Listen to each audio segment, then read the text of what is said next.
પાટણમાં કોંગ્રેસે વિરોધ કર્યો છે। ઈંધણના ભાવ વધારા બાબતે વિરોધ પ્રદર્શન કરાયું। સરકાર સામે સૂત્રોચ્ચાર કરી દેખાવો કરાયા। કોંગ્રેસના આગેવાનો અને કાર્યકરો ચાર રસ્તા પર બેસી જતા મુખ્ય માર્ગ પર ટ્રાફિક જામના દ્રશ્યો જોવા મળ્યા।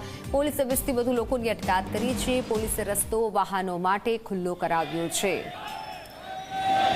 20થી વધુ લોકો આ રીતે રસ્તા પર બેસી ગયા હતા। સરકાર સામે સૂત્રોચ્ચાર કરી દેખાવો કર્યા હતા।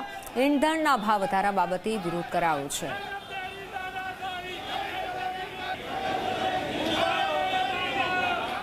ડીઝલ અને પેટ્રોલમાં તોતિંગ વધારો કરીને આમ જનતાને, ગરીબ અને મધ્યમ વર્ગના લોકોને એક કેડો ભાગી નાખે એવો માર આપ્યો છે।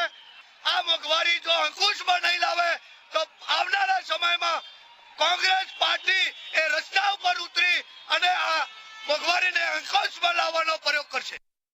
આજે ખેડૂતોનો ભાવ હતા એનાથી પણ ઘટાડો થયો છે। કોઈ ખેડૂતને ફાયદો નથી। માવઠાનો માર થયો ત્યારે પણ બધા જિલ્લાઓમાં માવઠા વિશે લોકોને સબસિડી રીતે આપ્યું અને અહીંયા પણ કશું ચૂકવવાનું નથી આવ્યું। માટે ખેડૂતોને પણ મોટું નુકસાન છે।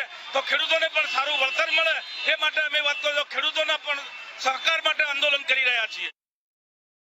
સાહેબ આપણને એવું કહે છે કે પેટ્રોલ ડીઝલ ને ઓછું ખરીદો, સોનું ઓછું ખરીદો। અરે સોનું ખરીદવાની તો દૂરની